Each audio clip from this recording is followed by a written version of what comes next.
Merci. Madame la maire, la loi du 6 août 2019 relative à la transformation de la fonction publique est le fruit d'une année entière de concertation avec les 9 organisations syndicales et les représentants des employeurs des 3 fonctions publiques.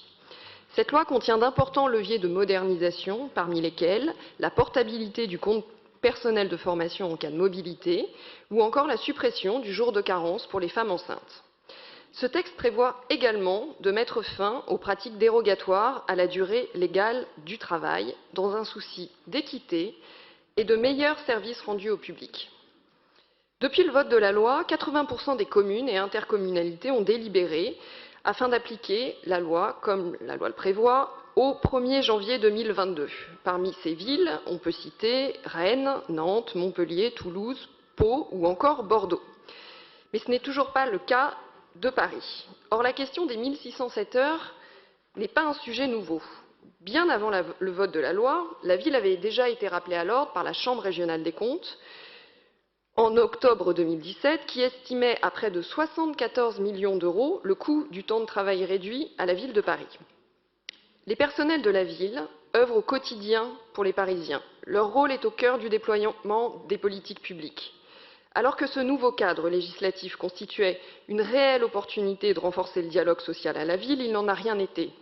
Les discussions sommaires ne se sont ouvertes que début 2021, soit 18 mois après le vote de la loi, un dialogue social bâclé, centré sur la seule question du temps de travail. Or, cette période aurait dû être mise à profit pour ouvrir un nouveau chapitre du dialogue social, assortir les discussions sur le temps de travail de négociations sur l'organisation du travail, source de qualité de vie au travail, d'égalité femmes-hommes, de pénibilité, de revalorisation des carrières et des salaires pour renforcer l'attractivité de la fonction publique parisienne.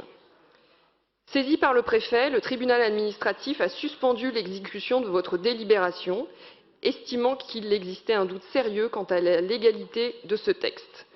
C'est une décision inédite et extrêmement grave. Or, la semaine dernière, vous avez notifié au préfet que vous ne feriez rien. Nous risquons donc d'arriver à une situation de flou total, une loi en vigueur et à respecter, une incertitude totale pour les agents. Alors, Madame la maire, nos questions sont simples. Alors que vous avez entamé un bras de fer avec l'État sur fond de campagne présidentielle, comptez-vous continuer à jouer la montre aux dépens des personnels et du service rendu aux Parisiens? Alors que la réunion du comité technique central du 28 octobre dernier a été annulée, où en êtes-vous dans les discussions avec les syndicats?